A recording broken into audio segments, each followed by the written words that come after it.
Good evening, Demon fans, and welcome back to the Demonland podcast. My name is Andy, and the Demons have taken the first step on the long road to redemption. And what a mighty step it was on the way to thrashing one of our more recent rivals in the Western Bulldogs to the tune of 50 points. Joining me tonight, back from long service leave, is George. Welcome back to the Demonland podcast, George. Thanks, Andy. Welcome back to all our listeners as well. Ski season's over now, so we can get down to the serious business of football. And if I make any predictions tonight, I want you to ignore me, since I've already put the kiss of death on Brisbane's chances in 2023 after putting paid to Essendon's last year. But I'm prepared to let it run for another week at least. Well, I did my best, George. I've picked to help you out there. So I picked the Dogs to play off in the grand final against us last week. But I actually don't think it was such a bad performance by them, and we'll get into that. So I think I've got still some skin in that particular game. Well, I picked Carlton to rise, and their game wasn't very inspiring. And I think I picked Collingwood to fall, and they looked very, very good. So, don't listen to anything that we have to say tonight. Yep. Yeah, certainly don't put any money on it. No, gamble responsibly, of course. Also joining us, you've already heard him tonight. He's going to help us analyse Saturday night's victory against the Bulldogs. B-Man, good evening, B-Man. Good evening, Andy. Good evening, George. Good to have you back. And like all true Demon fans, you ski in the off season in the northern winter. And I was a bit disappointed though you didn't get to Japan. I thought that's the home of the Melbourne skier. No, I had to go to Canada. I can tell you some horrible stories about that. I've also learnt that bobsleigh is a wonderful sport, and I'm scared to death of doing it again. So lots of interesting stories, and I've got a very strong appreciation of what those guys do now. So it wasn't just skiing. It's good that you had to go to Canada. Had to go to Canada, yep. If you want to join us on the show tonight to discuss any of the topics that we're going to talk about, you can ask a question, make a comment, give us a call 0390163666, 0390163666. If you're listening to this show live, you can also join us in our chat room at demonland.com/podcast, and we'll try to get your comments and questions throughout the show. Now, I asked listeners last week if they could kindly take the time to leave a 5-star review and comment on Apple Podcast, as it does help the algorithm get us to other D's fans. I promised to read out the review on air, and we got one from Heather Quilts. A fantastic podcast. I only found this podcast during COVID, but I haven't missed an episode since. Such great analysis of the Demons games from 3 different points of view. Keep up the great work and go D's. Well, thank you, Heather. That's very nice of you. So thank you for doing that for us. Before we get on to the match wrap-up, we have some signings to the club in the form of AFLW. The Demons announced this week that they have re-signed 28 players ahead of the upcoming season. They've retained 20 out of the club's 21 inaugural premiership players, with the exception, of course, being the retired Daisy Pearce, and that's fantastic news, as no doubt there would have been quite a few suitors throwing around big, well, in relative terms, money around, and it's a massive show of faith and loyalty by the players in the club. You know, they want to stick together and win some more silverware, so that's great news, guys. George, you'd be happy with that?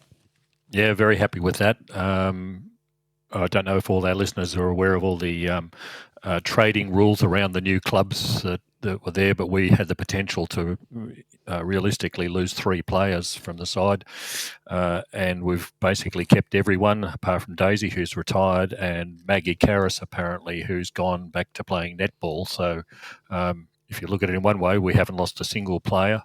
And the other probably good news, you always hope the mocker goes on your opposition, but Brisbane, the team that we played in the grand final, lost both Emily Bates and Wardlaw. Bates was 3 times All-Australian and their best and fairest, and Wardlaw was the leading goal kicker in the competition. So Brisbane will be a little bit weaker for the trade period having occurred, and we're exactly where we were last year, top of the ladder and keeping all our players. Great position to be in.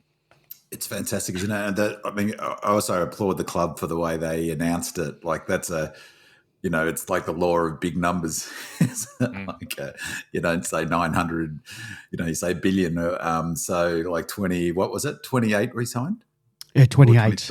28. That's fantastic. And the other thing that occurred to me is that a really terrific thing about the women's side at Melbourne is it feels, even though it's a relatively short period of time already, it feels like there's a history that's developed because, of course, the D's and the Dogs were playing those games for a few years. I guess was that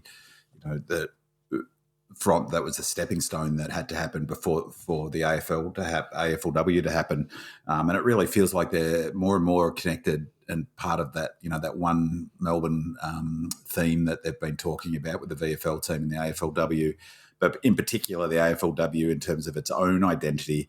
It really feels like we've been able to weather a bit of that, with the new clubs coming in and players leaving and chipping away. It's really, that's, if you compare it to, say, I was thinking about this afternoon, compare it to the BBB or the Big Bash, whatever it's called, Big Bad Bustling Benny Brown. The Big Bash is, I've got no interest in the Big Bash, in part because the teams are so fluid, so you can't engage with the players in it, and that's not the case for our AFLW team. There's a real sense of it as a team, by itself, separate to some degree from the club, but that's got its own real identity with a history that tracks back. Daisy, retiring and not leaving. I'm rapt that Paxy's obviously suiting up again because there was rumours about her going back to Western Australia. So a terrific announcement. And we don't know yet when the season's starting, though, do we? Have we got confirmation? I don't know, George. No, I don't think so at this stage.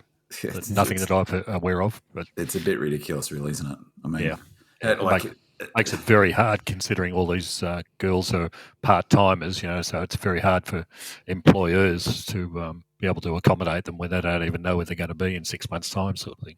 Yeah, and to be honest, I reckon it sends a shocking message about, the AFL's priorities, in terms of, it just seems like that's not a very professional to go, way to go about it, not knowing when your season's starting, so therefore not knowing when it ends. As you say, George, they're professionals. They've got families. They've got lives, all of that. Yeah, exactly. So hopefully that will get sorted sooner rather than later.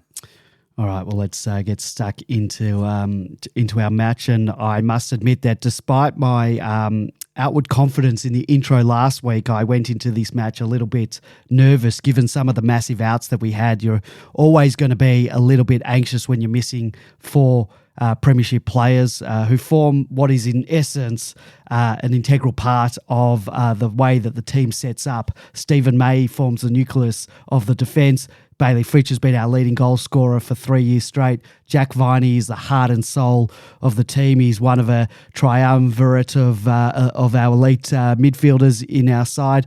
And then there's Christian Salem, who just oozes class whilst generating some drive out of defence. And guys like that just can't be replaced. And it's a credit to the footy department and to the team that we have such good systems in place and such good depth that we can be missing some big names across a number of different lines and really not skip a beat. Everyone really, they know their role, or they have multiple roles that they can fill. And I was also anxious about the looming threat that the media were brewing about the four-man tall forward line of Norton, Lobb, Darcy and Ugle-Hagan. And the picture they painted was one of biblical proportions, David going up against Goliath. And luckily we were the David in this scenario, and we all know how that battle played out. And I underestimated our miserly defence, and therefore my trepidations were completely unfounded. I will admit that I was somewhat sceptical of the decision to bring in Tomo to replace the injured May, and I couldn't be more delighted to be wrong. Tomo had a fantastic game, 19 possession, 7 marks, 5 intercepts, 3 spoils. He used the ball very well at 89.5% disposal efficiency. There was a little bit of the early 2021 the knee injury form about him.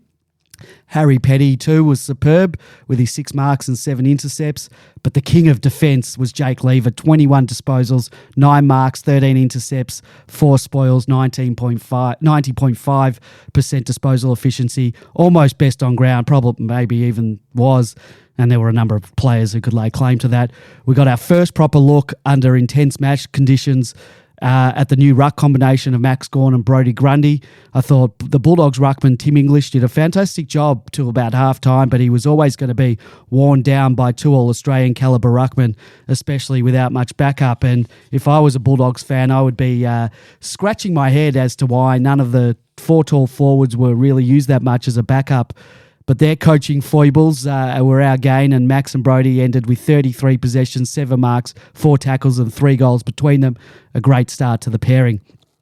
The D's must have flicked the switch at about the 20-minute mark until about the 30-minute mark of the second quarter, because in that 10-minute block, we had 17 disposals to the Bulldogs 4, 5 clearances to 0. We scored 5 goals to their 1 point.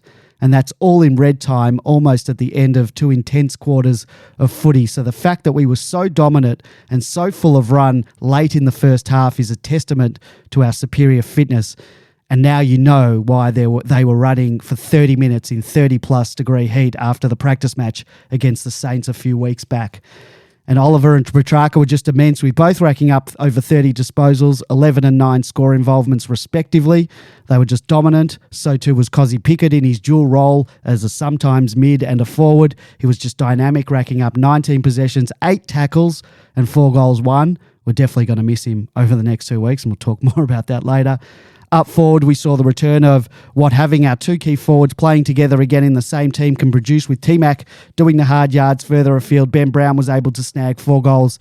In fact, all of our forwards got in on the yak, with the exception of T-Mac, but he too could have snagged one on the siren just to torment Bulldogs fans about the last time he kicked a goal against them after the siren. We all remember that one. Spargo 2, Max 2, and singles to Nibbler, Grundy, Chandler, and the super sub Melksham all scored, contributing to the mauling of the Bulldogs. I'll wrap it up there because I could go on, but we'll cover everything and everyone else later on. And I'll get my co-host's observation, and then we'll get questions from our listeners. So, George, you've been away, so I'll give you the honours of going first with any observations that you wanted to make before we get into our listeners' questions and comments. I think the biggest observation I made was and you've pointed out already, was the Bulldogs coaching panel played absolutely into our hands. I simply couldn't understand what was going on. Their 4 tools, we'll talk more about this later on, their 4 tools prospect was never used. Poor old Tim English is stuck in the middle, facing 2 All-Australian ruckmen and rucked basically for the whole game. And he was good early, English. I thought he was got magnificent. He was best on ground in the first quarter and a half at least. And they just left him there to be absolutely monstered as subsequently became. Their defence is an absolute shambles, absolutely disgraceful defence. And I think people, will go out praising, how easily and we've changed all our tactics going into our forward line. It was because there were so many holes in there. It was just awful to watch from as an outsider. But we took full advantage of it. They didn't do what they should have. So we've got the points on the board and they haven't. Big man, anything you'd like to add before we get into the guts of the show? Well, first thing is, it was just awesome to be at the footy. I got the train to go there. It was a right size crowd for me, not too nuts. It was just awesome. Beautiful night at the G. Yeah, the weather was perfect. All the public transport works linked up, going in, going home. Just loved the game. It was just fantastic. And then my favourite thing in life just about is after a win like that, watching the game, coming home and watching the replay again. It was just a fantastic Saturday night. So it was great to be back at the footy, not have to worry about the restrictions like last year and all of that sort of stuff. And it was awesome to be at the footy.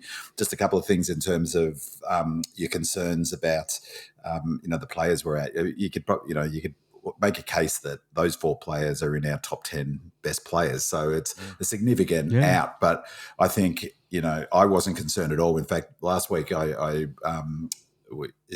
were running out of time a bit, and I didn't make my prediction, but I did on Demonland. So I'm not being smart after the fact. I picked us to win by 32 points. I wasn't too far away from it. my thought on that was, of course, that we're going to be missing. Those 4 players are going to be difficult to replace. But our systems are so strong. All the players coming in. It's not like it's happening during the season. So it was really only Frida and Salem didn't play in the practice games. So there's already the team had been playing. It was only 2 players. Viney didn't play in the second practice match. So it's not as if they actually practice. It was only May who played in those 2, really, that was missing. Tomlinson did a fantastic job. We talked about it last week. I thought Turner would come in for him. We all thought that, through that selection when it was made, I wonder whether a determining factor was if he had been selected, you would have had in our back 6 McVie having his first game of footy and Disco having his second game and really only played a half a game of footy. And suddenly that becomes, for a big match, that becomes a pretty inexperienced backline. So I wonder whether that was a factor. Yeah, that had to be. I think maybe is he more of an intercept player? Yeah, I mean he's stronger. I mean obviously Tomlinson's stronger, so Tomlinson can take lob, and so it was a good call. He played well, but that experience helped. But the other thing that I think it's easy to forget is that they went with a 4 tall lineup up forward, but they had Arthur Jones, who's their big draft pick, who's a small forward. He was out. That wasn't such a huge issue, except for the fact that Waitman was out, and Waitman's in their top 5 players. Yeah. So and Gardner was out of their back half. He's one of so that's the defence. And on their defence, I take your point totally, George. What I would say in their defence, pardon the pun, is that they lost Jones early on. They brought Jones in for exactly what they lack, is that player who can zone off and mark. He didn't have a huge impact, but he was out by what was that, just before halftime, that injury? Yep. Yeah. So big out for them. I am a bit surprised that they don't seem to have sorted out a zone defence, but that's what they brought in Jones for, presumably. But they also do they gave up a goal. It was a bit unlucky, to be fair. The goal that Brown got when it bounced over. But they gave up goals to us all the time because they stand in front of our forwards. I mean, that one was a bit unlucky, bounced over his head. But if he's standing on his hip shoulder, where most defenders stand right on their hip, he wouldn't have got the footy. That was a bit of an issue for them. But Jones was a big out. And I think Waitman, the problem for having forward line is that they actually had, I was amazed, there was only 2 contested. We only took 2 contested marks for the game. I could not believe it. And Maxi took both of them. They took 9. So the ball's hitting the ground a lot. With that many tall players on the ground, the ball's hitting the ground a lot. So not having Waitman up forward to be able to do crumbing really, really hurt them. So, fantastic game of footy to watch. I was so confident at the ground, but it was such a weird it felt in many ways the same rhythm as the grand final, didn't it? We were the better team in the first quarter, maybe didn't get the lead that we should have. They had a great patch in that second quarter, and we'll get to that. It mirrored the round 1 last year as well, not quite in the margins that were happening, but that we got ahead early, then they came back and they got in front by 2 or 3 goals, and then we wrestled back and ended up winning. And just the final thing, just picking up what you were saying, George, about English. I said that to a Doggies fan on the way home on the train. They didn't give it the ball. I mean, he's a terrific player, English. I really rate him. And he looks fit, strong, but they got to give the fella a chop out, surely. I mean, what would they bring Lob in for? And I saw this stat at the 15-minute mark of the last quarter. So, our second ruckman in 20 ruck contest between Grundy and English, the D's won the first possession twice more, won the clearance 3 more times, and outscored the Bulldogs 2-1-13 to a point. So it just goes to show, that our second ruckman has come in and essentially out-rucked their number 1 ruckman, who's I think I saw he was 70% of ruck time for the game. So big ask, really. I saw something about our possessions, contested possession. Yeah. While the scoreboard told a different story, the Demons were well beaten at the coalface, losing the contested possessions -15 and clearances -7. obviously didn't matter because the Ds were more efficient on the outside and were able to lock the ball in their forward half for longer. So clearances again, it goes back to what you always say, B-Man. It's the what is it? It's the quality of them, yeah. And the stats possession can be after. so misleading. But one thing I will say is that I'm not jumping off the Bulldogs. Our system beat them. They were 14 up contested possessions at halftime, and that's what it roughly was at the end of the match. And they threw everything they had at us in the second quarter. I think they'll beat a lot of other teams. The problem, as George suggests, is defensively they haven't sorted that out. And the forward line's a experiment at this stage, but they've got to stick with it, surely, to goodness. And I still think that forward line will cause a lot of other defences concerns. I said on Demonland during the week that of any team in the competition, we're best place to deal with a 4 tall forward line setup because of how well we zone off. And I was amazed how they allowed, they didn't do something with Lever. He just killed him, didn't he? Mm. And he got the 9 votes, coaches' votes they got the top coaches' votes. So it was really curious. I was wondering, I could never work out who I think the best is. And I was oscillating, I should say, between him and Lever, Max or Track. And there's even an argument Oliver could, be up there for best on ground. All right, well, let's get into some of our listener questions. We've got a lot. Mandy Lorian says, I found this fantastic website as a result of the podcast, and now I'm addicted. I've been just a passive observer reading the website and learning a lot about the tactics of the game from the many posters and you fellas on the podcast. I used to just yell, kick the bloody thing, but now I know there is more to it than that, so thank you, Demonland. I still yell, kick the bleeping thing, but now it's just to vent and release my frustrations. My psychologist says it's healthy in moderation. Little does she know that I scream it all bloody game. Anyway, my question, how do you think the debutants fared on the weekend? Laurie, McVee, and I guess you could include Chandler in there too. But before you answer, Supreme Demon asked a similar question and then gave his 2 cents worth. He said, I thought Judd McVee was excellent and did some great things besides being caught with the ball in the back line trying to break a Bulldogs tackle. Most of his possessions were effective, and I thought his little balk past a Bulldogs player was clever too. Now, I'll just quickly jump in here because he mentioned McVee getting caught because... but he really didn't have any time to get rid of that ball. So much for prior opportunity. I guess he would have been better off incorrectly disposing of the ball like the Bulldogs do by either dropping it completely or throwing it. His problem was he slightly, ever so slightly raised his forearm. And that was the tell, but it was a ridiculous decision. And they were cracking down on the don't argue type things. You saw Dusty Martin get pinged for a number of times.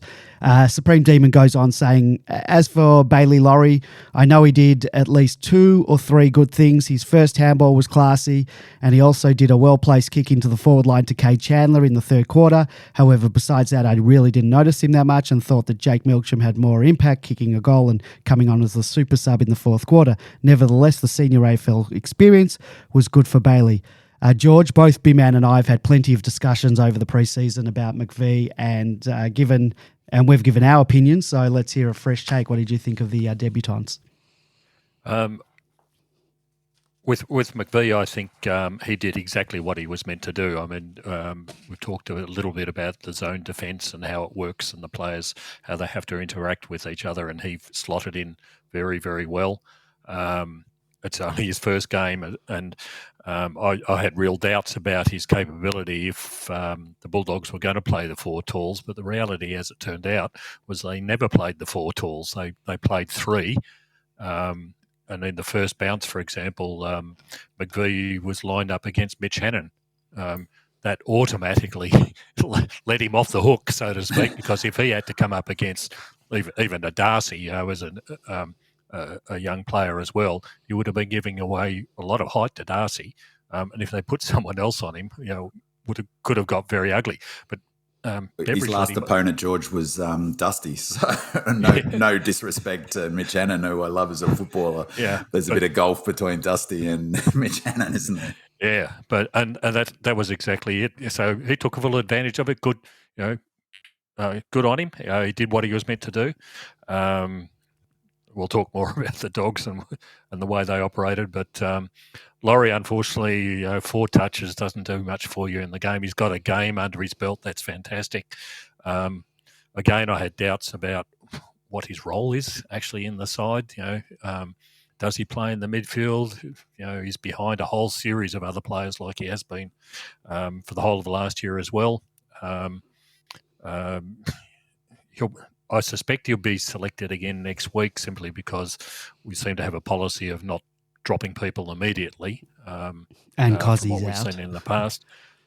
So he needs to show something more than 4 possessions in the game, unfortunately, especially a game that we've won by 50 points. So we'll wait and see. Chandler finally got his chance and showed enough, I think, up forward in particular. His ability to get into space was, again, benefited by the lack of the Bulldogs' defensive systems, but he did what he needed to do. The one downside, I suppose, was the set shot shooting, but he wasn't alone on that. That's my knock on him. Andy, something to talk about later, of course. I don't have that in my notes today, but we weren't too bad. But his problem, I think, is his set shot goal kicking, because you've got to take those players that have lower possessions, and particularly the forwards, they need to be impacting the scoreboard when they get a chance. Yeah. But overall, we got games into them. The other two debutants in Hunter and Grundy apparently did very well. So I think we'll keep them in the side. With Chandler, he's got a beautiful kicking technique. So it's seems to me it's maybe just a mental thing for his kicking for goals, because there was a couple of times watching him in the game, and particularly that one that he missed on the I think it was a 3/4 time siren, wasn't it? He stuttered in the run-up, and whenever I see a player stutter in their run-up as they approach goal, unless it's what they always do, which is pretty rare, I always think they're going to miss. And he's just, he technically is really good kick. The other thing about Chandler that I really like, and I'm going to call him the Big McVee, see if it sticks in my brain. For the Big McVee is they're both really quick off the that first 5 meters, and that's really important in footy these days to be able to clear that congestion. But and he's such a good, I love Chandler's approach to the game, the energy, and I was really surprised. I don't know why, but I didn't realise, or I had forgotten that he hadn't kicked a goal in AFL footy. That was his first goal. It was a beautiful snap too, and I just love there's a real camaraderie in the team, isn't there, and how they got around him, and he's obviously a popular player. We'll talk about this over the next few weeks and stuff with how they're using the players and the different signals they're giving about resting players when they're not completely fresh. That you'll be happy to hear that, George. You might have missed that, but they've been talking a little bit about that. I think a big challenge for the club is the development. You can't allow, who would criticise Bedford for leaving? So Chandler's in a similar boat. Laurie will be in a similar boat. You've got Tomlinson, you've got Melksham, you've got these players on the periphery of selection. You can't just having them sitting at Casey. It's no good for their own development. JVR's in that same position. Then you've got Dunstan, you've got Howes, those sorts of players. So how do you best develop them? We've got a question about the sub later, and I think the sub's part of the answer to that question. It provides something that it didn't last year. I think that we're a really interesting phase in terms of our list, because just for future growth, you've got to get your Laurie's playing games, don't you? Your McVee's playing games. So your Sharky, you can't just leave them to sort of finish their career at Casey. Otherwise, they'll want to leave, obviously.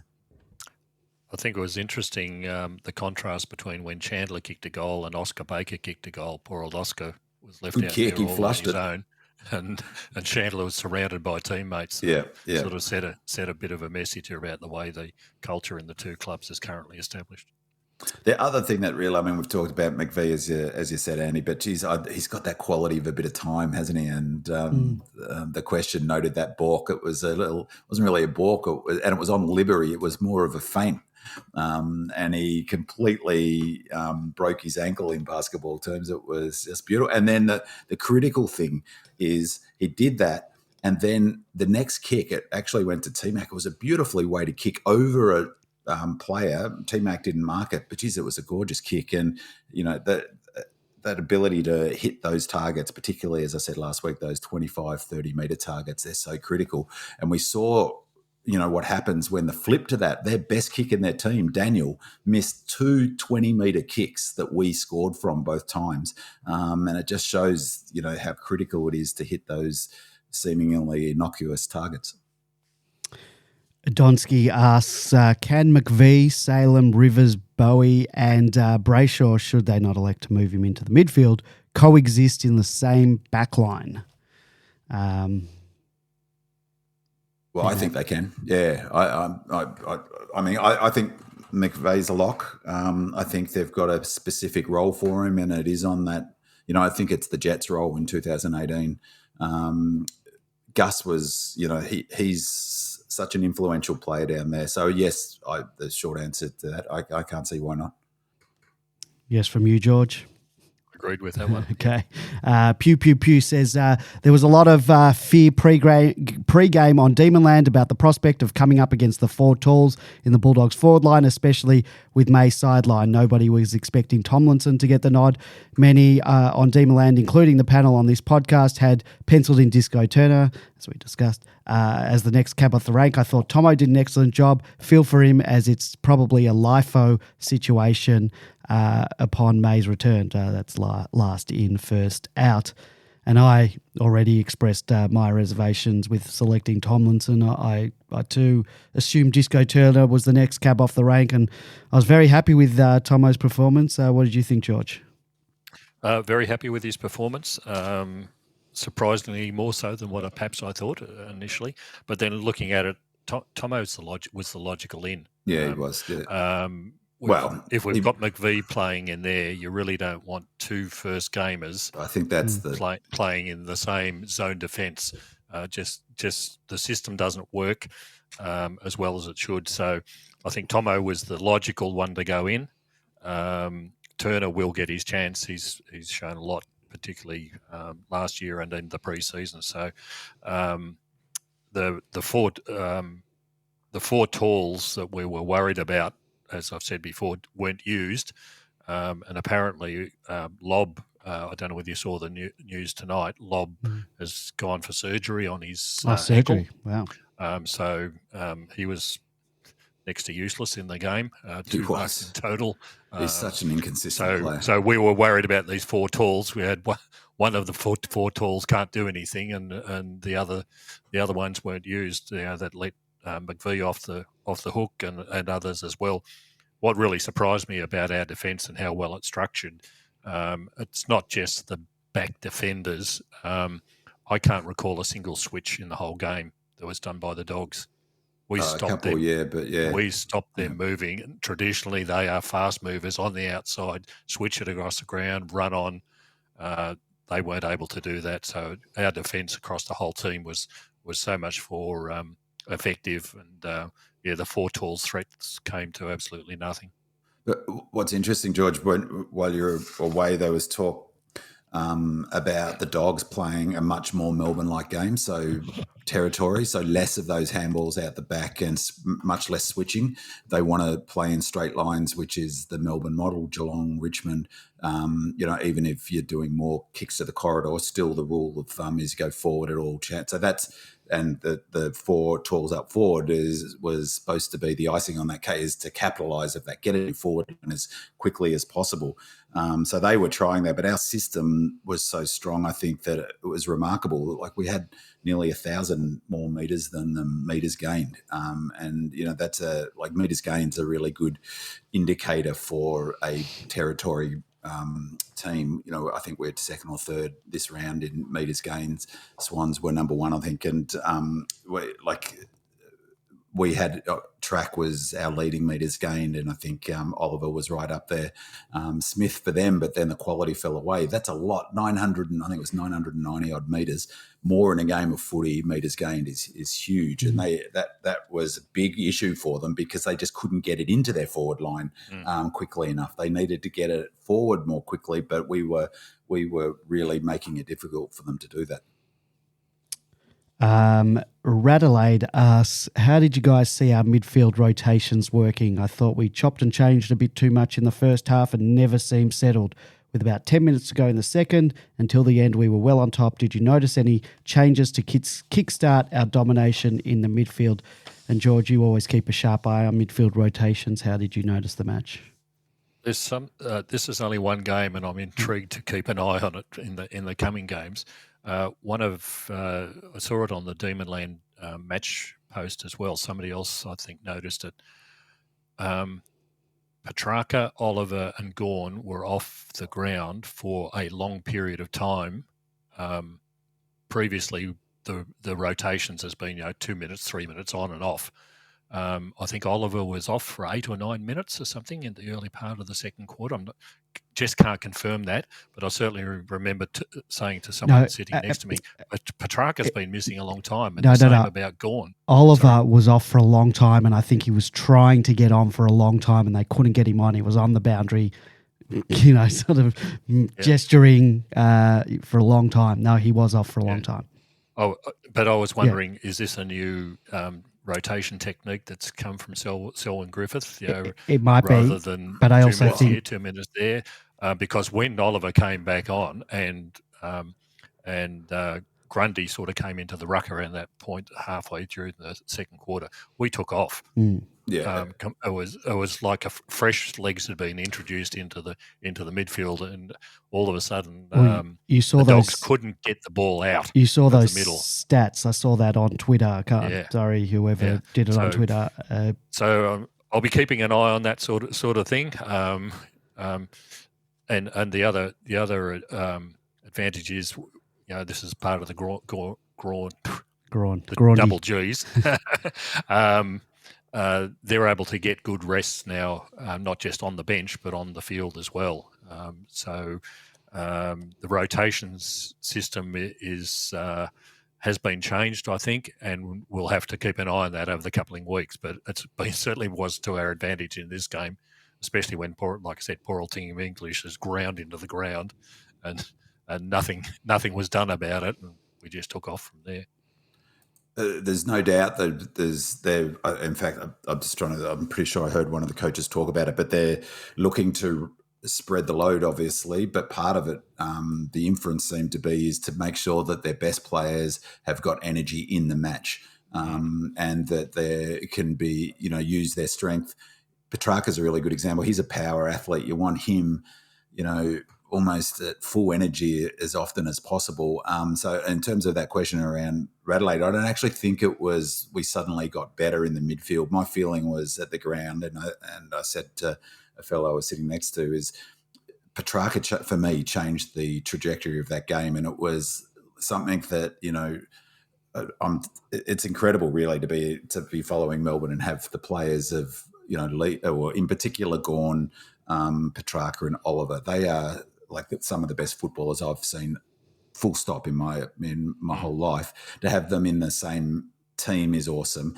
But I always marvelled in the 80s and 90s at the Hawks players, like, as much as I hate Lee Matthews, his ability to, almost by his force of will, inject himself into the game and change it. And so when the Dogs had that period of dominance, that they were smashing us around the contest. I think they got like 6 or 7 of those those clearances in that period that they jumped us, that 14. And it felt to me like Track just decided, I'm going to go get that footy and put myself in the contest. So it didn't feel like suddenly the midfield, even though that came at the end of that period, but it was almost like Track said, I'm going to stop them. I'm going to stop their momentum, and then we'll get it back onto an even keel, and then we'll use our superior fitness and do exactly what we do. And in the last 5 minutes of that second quarter, the game was done and dusted, which is when we started to get the midfield dominance. We got those the balls out of the centre. Just on the midfield, there's on Demonland, there's a thread called the Stats File. And so there's some terrific stuff from Demon Dynasty, who's got he keeps the rankings, but there's also Willow ratings. We might remember last year talking about Willow ratings. He's updated it, and it's fantastic. So it's www.willowratings.com. It's it's his, like it's a private thing. It's just awesome. It's fantastic. You can drill down on things. You can look at the match, but the centre bounce attendances from his stats were Clayton Oliver attended 83%, which is really high. Petrarca 79%, Grundy 55%. Tommy Sparrow's 52%, and so that's probably higher than normal, wouldn't it be, George? And that's covering off Viney's inside mid-roll, I would expect. Really surprised James Harms was at 45% of the centre bounces. Kozzy 24%, Nibbler 14%, Rivers 3%, so I presume that's one he went to. And in the ruck contest, that was interesting too. Gawney was 48%, Grundy 37%. So ruck contests all around the ground. Tom McDonald, and this is sort of really relevant for the discussion about Tom McDonald's influence on the game. He 14%, and presumably almost all of them are in the forward half. And Benny Brown did 1%, so 1%. So presumably that's 1. So. It was interesting. Petrarca and Oliver still 80% of centre bounce attendance, and George in the practice games, I think it was 60 or 70% for those players. So sort of a little bit of reverting to mean, but definitely a bigger spread of players going into the centre. Well, in the Richmond game, Harms actually had the same amount as Oliver. They both had 21 in that game. So. And Oliver didn't spend any time at half-back this week, which he did in the Richmond game. Yeah. All right. Red Jacket says, we got our third, but really first good look at Gawn Grundy combination under intense match conditions. How do you think it panned out? Lazy follows up with, is this one of the most complete games that Max has ever had? He did his thing in the ruck, was a presence up forward, making the most of his opportunities, and managed to drop back deep often to take a dog's toll and help out an undermanned backline, especially in the second quarter when they were getting on top in the clearances. We've seen a heap of great games from Max, but as far as overall value, this has to be up there. Now, before I get your thoughts on the Gawn and Grundy pairing, I have some audio from SEN and a conversation between former Collingwood champion and coach Nathan Buckley and Kane Corns. Last one I've got is Max Gawn. Been asked a few times since I said that I thought he was the most impactful player in the competition, but then you say you wouldn't spend most of your money on a ruckman. Well, I think Max Gawn is an exception. He's more than a ruckman, isn't he? He is more than a ruckman, and I reckon Simon Goodwin's pretty happy to have him on his team. The reason I think he is the player he is and the influence he is isn't just because he's a ruckman. I reckon when he's behind the ball and in the back half of the field, he's as good an intercept defender as anyone. So he's like a Darcy Moore or another Stephen May when he's in behind the ball. When he's in front of the ball, he runs like Nick Riewoldt and he marks like Tom Lynch. So he's as dangerous a forward or a player in front of the ball when he gets himself there. In between, in transition, people don't realise how fit Max Gawn is and how much territory he covers. He's a Sam Walsh type who gets from contest to contest if he wishes to, but he's asked to play that intercept defender or the contesting forward role. You could put him in the midfield and ask him to hunt the ball and just go to get him as many contests as you can. He'd be phenomenal. He must be one of the smartest AFL players going around as well, because he just bobs up where he should bob up. Granted, a lot of the time you're watching on a TV screen and the ball goes in and there's no Stephen May there, and all of a sudden Max Gawn's the one getting back. But then in the next piece of play, he's the one as the target from a kick out long down the line and the get out or the kick down the line from a held up play. Or then he's bobbing up inside 50, providing a target. I'd love to know whether he makes those calls, whether he's just got a license to position himself where he sees fit. But the trust and the knowledge they've got. He's the best captain in the game. You were spot on with it. I sort of winced when you said he's the most impactful player in the commission.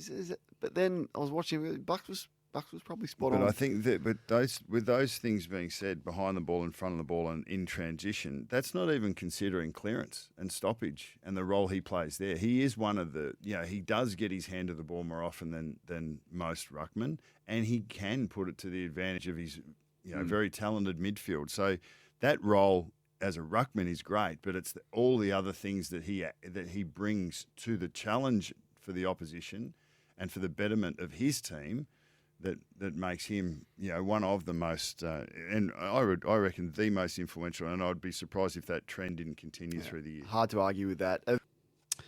High praise about Max, but I reckon they're spot on. George, we haven't heard from you on the podcast since Brodie arrived at the club. What have you made of their pairing, in particular during this match? This match actually started to count. So how have you seen them? Unfortunately, I'd have to agree with what Mr. Buckley and Mr. Corn said. That hurts a lot. But yeah, look, I think the arrival of Grundy, we're going to see some really serious advantages out of that most people just expected to get another ruckman. It's not just his ability to relieve Max. He releases Max to be able to do the damage that these two guys were talking about around the ground, be it forward, be it back. So there's sort of a double effect. Grundy can certainly hold his own in the ruck, and I suspect even just seeing him live in Melbourne colours for the first time, I suspect he's more physical in the ruck than what Max is. Max takes full advantage of his height and is really superb. He's strong, yeah. He plants his feet. He plants his feet. And once again, I'll come back. Poor old Tim English, you would have thought, got over Max Gawn. And then he's pummeled, absolutely pummeled by Grundy in the middle. Like I said before, like if just on those numbers I said before, is head-to-head, Grundy beat him. And that's what, it's a pretty strong argument to say we're in a better position for having Grundy instead of Jackson, at least for the next 2 or 3 years, because there's no way Jackson provides that chop out. Like he doesn't wrestle. And the other thing is that he doesn't have the ability to protect Max from being run into all the time in the way that Grundy does. Yeah. And the other thing that Grundy will provide that Jackson might later in his career is that Grundy can take up those roles that Max also does so well. Grundy can fold down forward. Grundy can fall in the back line. We've got two players now who play the Max Gawn style of play, different physically, slightly, but when these two are working in conjunctions, they are going to create a huge problem for oppositions and opposition coaches. How are they going to counter these two when they're operating in conjunction? So, Grundy's a great addition to the side. I'm really looking forward to how it pans out over the season. I think Simon said a couple of times he's not sure how it is going to pan out, but I think it's only going to be good. Yeah, once they get, as I said last week, once they find their sort of natural synergy, and they're both intelligent footballers. They've both got really high footy IQ. All of those comments from the audio clip before, 100% agree with. I find myself often forgetting how good Max is. I've said a number of times on the podcast that, in my view, he's by far our most valuable player. He's the one player who's not, replaceable, really.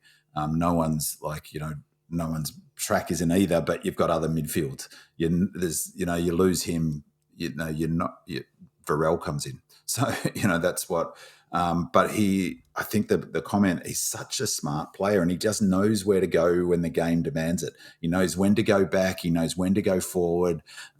He is amazingly fit. Once they work that out and Grundy starts allowing his natural game to go forward and back, and, that suddenly you've got a real weapon, because you can't, as you suggested, George, how do you counter that? The other thing that's interesting, that's really helpful for Max's career and his longevity, is not just the fact that, as you say, Grundy's strong, so can protect him in the contest sometimes, is they're splitting now. And so that they're not always going to that one kick to the left thing that drives so many fans nuts. They're still doing that a lot, but it's often Grundy. And when Grundy's up, Max will push back the other end of the ground or push forward. So it means that he's taking some of that hits that Max otherwise would have taken. So massive for him. The other big tick for Max is his kicking for goal is beautiful. It's exactly it's so much better. He's not spinning the ball in his hands, and he's just doing it off 2 steps. The goal he kicked from the pocket went as straight as a die, and it was just a brilliant kick. So, there was big question marks on both of those players, what their forward craft would be like. We saw a glimpse of what Goody's trying to do. We've got Maxi deep forward, and we win the clearance with Grundy in the ruck. We get a beautiful clearance out the front of that contest. It ends up in Petrarca's hands, who kicks from just inside the square. Maxi, it's the 666, so it's, one-on-ones up there, even though it was a pack, and Maxi takes a mark 25 metres out directly in front of goal. That's exactly what Goodies, would have dreamt of when they were thinking about getting Grundy. So not only do we lose nothing when Maxi goes and has a rest, Grundy keeps going, and Maxi kicks a goal from 20 metres directly in front, marking it. It's just fantastic. Well, in the 3 games, I know 2 of them were practice matches. Gawn's kicked 3, 3 and 2, and Grundy's 1, 3 and 1. That's 8 goals and 5 goals, 13 goals between them in 3 games. And I reckon probably only 2 or 3 points as well. Yeah. Even with the points, that's scoring opportunities. Yeah, it's added a few extra strings to the bow, whatever they say. And there was a comment on Demonland in terms of, in fact, responding to me because I was talking about why I thought we'd win by 32 points. And one of them was that the Dogs experiment with the 4 talls is exactly that's an experiment. Someone responded, well, so's Grundy and Gawn. But it isn't really, because really it's no different to Jackson, and it's the same model, isn't it? So you've got a resting ruckman who swaps. It's just that one of them, now we've got 2 All-Australian ruckmen. So, it's just remarkable. Delightful Play asks, how do you rate Clary's efforts in that game compared to what we're accustomed to in previous games / seasons? He had 33 disposals, which of course is on par for him, but he seemed a bit quiet in my uneducated view. Is this maybe reflecting a slight change in the role due to the changes to the midfield this year, e.g. resting all our mids more, as others like Sparrow play more minutes and Viney being out this round? Or was Clary a bit tired? Clary does a lot of work at the coalface that if you're at the game, you simply just might not see. It's some of that blink and you miss it kind of stuff. On TV, it's a bit more obvious because of the close-ups. I was actually surprised when late in the game I saw that he had 33 possessions, as I too thought he'd been a little bit quieter. What I did certainly take notice of was his rundown of Bailey Smith early in the match, which resulted in our first goal. Bailey Smith, as we know, is very quick, so I was a little shocked and pleasantly surprised that Clary not only matched him for pace, but was able to run him down, forcing the spill of the ball, and then that resulted in Kozzy's goal. I thought that was fantastic. Clary still had 33 possessions. He might have seemed quieter, but that's just Clary's just doing Clary stuff. Again, I said to my mate, I go, that he just racks up possessions without you noticing. Yeah. The difference, though, where in his early career that happened, but a lot of them were just junk handballs. But not anymore. Like, on meters gained, he was, what was he? He was, let's have a look, he was third. Or say Clary, 488 meters gained he had behind track, 661, Clary 488. With barely noticing him, that's a lot. And the other thing I think is we just touched on it. I think they are using him slightly differently in the sense that, they want to make sure they've already flagged this. They want to make sure that Jack and Oliver are ready to go when they need them, so that, he's sitting on the pine perhaps more. I'm just looking at his time on ground is still, it's 84%. Yeah. Yeah, that's not, but still 84% is, probably the equivalent for, most mids. But, maybe that period that you talked about of him resting for 5, 6, 7 minutes to allow to come out and really attack it. Maybe that was like directly before that rundown. No, that rundown was right at the start before we'd kicked a goal. Yeah, right, yeah. He's also kicking a lot more. It used to be, it's almost 50-50 now. It used to be a lot more lopsided with handball, so he definitely is kicking a lot more. He missed a shocker to the centre corridor, which gave me a palpitation, cost us a goal. I wonder he gets a stat also for that complete brain fade for booting it into. Oh, that must have been kicking it almost directly to you. Isn't that where you sit up? No, it was a bit further around, but that was I didn't like that. Well, we actually didn't we win we won top spot on the ladder as a result of something like that. Isn't that usually a 50-metre penalty? Yeah. We just got a free against us. And Melksham lost his spot in the side. He lost a premiership medal. Yeah. Deez in October says seems to be a bit divided opinion about Harms's game. That's probably referring to some talk on Demonland. Thoughts on his output and role. I feel he's often a slow starter in games and in seasons, but with pressure on spots. ... So, B-Man, what do you think of James Harms on the weekend? I think it's a conversation we continue having about certain players, and the critical thing is, you mentioned the role. We don't know what the role is, and I think still there's a temptation to fall back and look at the stats. Our pressure was a huge factor in that game. I find it really hard to find the pressure stats, but we were 218 in that third quarter, and just by way of comparison on that pressure rating, 180 is the AFL average.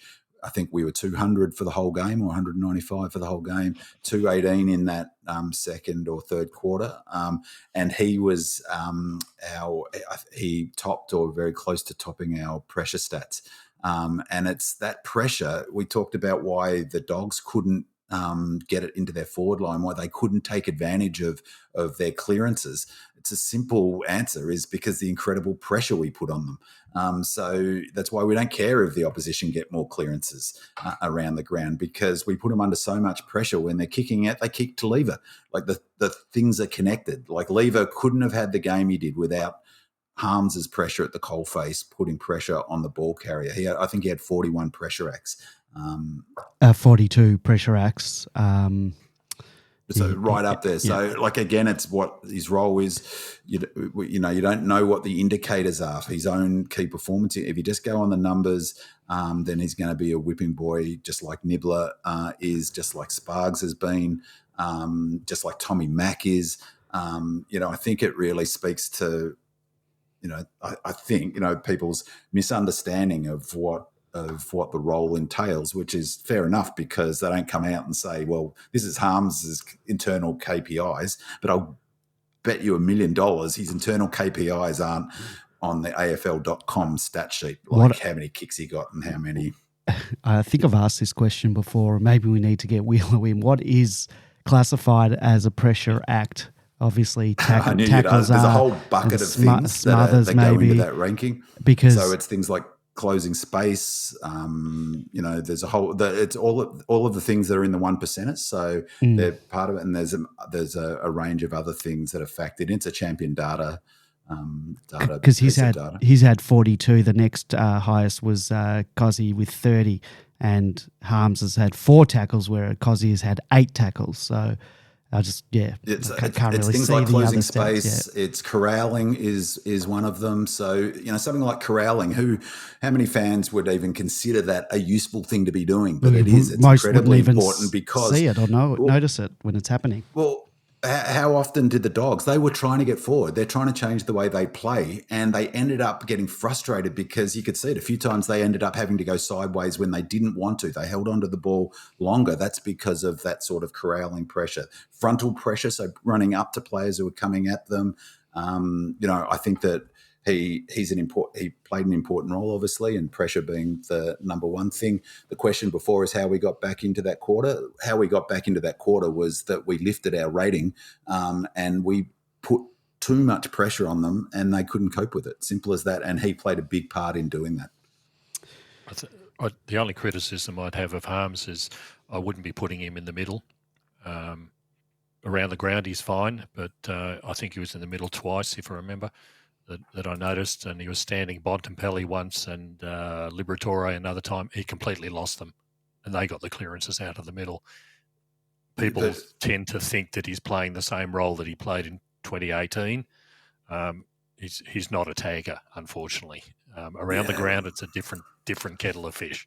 Well, to be fair to him, he did spend some time corralling Bontempelli, and Bontempelli only ended up with 4. He's their best player. He's an absolute star. He had 300 metres less than Track Alster. Yeah. It's around the ground, but in the middle, when you've only got 3 other players there, he gets exposed badly. So well, he only was in there for 3 times, so it's not. And he probably followed Bont in there. So. Okay, Bigfoot asks, we've got a couple of questions here actually that all blend into one. Bigfoot asks, thoughts on Tommy Mack's game, 13 disposals, 4 marks, and missed a very gettable goal with no pressure right at the end. I didn't notice him much on the night and haven't watched a replay, and because I wasn't paying close attention to him on the night, I can't talk to any work that he did off the ball. Not suggesting he'd be dropped on one performance, but interested to hear your thoughts. JSHC adds, would love to hear this discussed on the pod, as I'm sure it will, as I thought T-Mac was excellent in his role despite the unflattering stat line, particularly in the first half when our ball movement was slower. He seemed to bob up all over the ground with important contests and marks. Many on here saw the impact of his absence last year, and I thought Saturday night illustrated that further. To me, his role is not so much to mark and goal inside 50, but to give us a target and contest moving the ball from defensive 50. His inside 50 work is even less important, given the potency of Gawn and Grundy as marking targets. And now Singer joins in with, where have all the Ben Brown haters gone? It's remarkable how much better he and the team look with T-Mac in the side, as well as giving him some space and delivering to him better. Bin Man, you have some thoughts on this? I have some thoughts. Just before I jump to them, just on that pressure, you can see sometimes in games of footy, it doesn't immediately come out what, the benefit of it is. Well, we scored 75 points from turnovers. They scored 39. So we scored that's nearly 30, near 6 goals more than they did from turnovers. That's not far away from being the margin. Turnovers happen predominantly because of opposition pressure. The thing about T-Mac, we talked about it so often last year, is that you cannot, it's a bit similar to Harms and Nibbler. You can't look at the stat sheets. Well, you can, but then you won't get the full picture of what he brings to the team. And,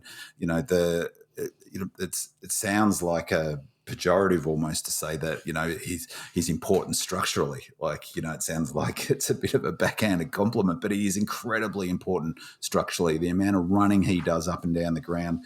I'm going to talk a little bit later about the GPS numbers. He's right up there in that first half. He dropped off in the second half. I was watching him on the numbers, but incredible running up and down the ground. He gives the ruckman a chop out. As I noted before, he had 14, I think it was, ruck contests. He does that donkey work, and we saw it. We saw it last year, didn't we? We saw what happened to Benny Brown. So Ben Brown doesn't kick those 4 goals without T-Mac in the side. It's as simple as that. Because Benny Brown last year was having to do all of the donkey work that T-Mac does, all of that up and down the ground running that T-Mac does. Now, he still did a bit, Benny Brown, in this game. He still goes up and down the ground, but he's not getting buffeted the way. The other thing about T-Mac is that a big part of his role is protecting Max.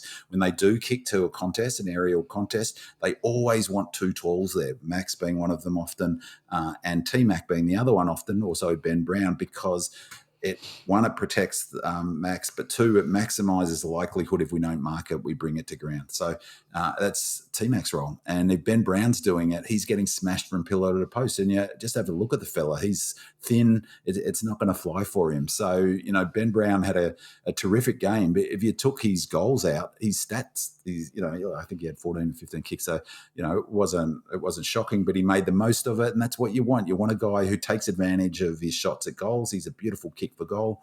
That banana kick was just a thing of beauty, I thought, from the boundary line. You want Ben Brown as fresh as possible for most of the, as much of the game as possible, and T-Mac allows that. He's incredibly important. So let's, everything crossed that he's not injured and can play this week. A spoiler alert, we'll talk about that later. I thought it was interesting if we talked about when Petrarca came out of the middle and delivered it to Max in 20 metres out directly in front. If you look at the back of that vision, it's T-Mac holding out the opposition defenders that enabled Max to get that mark. That's how he's critical in those sort of situations. So That was a beautiful block, wasn't it? Oh, yeah. Darcy would have certainly come over the top quite easily and contested that. But yeah, it enabled Max to get that second grab that caused the mark. So, and he did it in a way that there's no way he could have got paid a blocking free kick against him, because he was sort of technically going for the mark. I know the one you mean, to the punt road end. Yeah. The other thing that I think that's critical, it was mentioning about Ben Brown and how much better he played this week. I'll come back to the Bulldogs' defence. They had no zone operating there, and the loss of Jones was critical to them. We had 17 marks inside 50. They had 7 up the other end, but 17 marks inside 50. I don't know how many of those were uncontested, but I could remember Chandler. Well, he only took 2 contested marks for the match, and both were maxis. So. Most of those marks were uncontested inside the 50. That's just an incredible position for the opposition to really have to address. The other thing was, how many goals did we get from out the back? I haven't seen out the back type goals for nearly 2 years. Yeah, but we had Pickett, Chandler, Melcham all getting out the back because they weren't running a zone. They were trying to play man on man, and it just left them so exposed.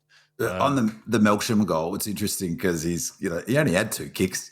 Like, one of them was a beautiful kick, so people are pumping up Melcham, and it's funny the amount of criticism Melcham's got over the years, and he gets 2 kicks, and everyone's saying it's the super sub. But it was a super clever kick. Yeah. But on that, there's no way that Melbourne gives up that goal, do we, George? Because we have a goalkeeper. We play that role. Like, there's no way that we leave a opposition player goal side, because exactly what happened.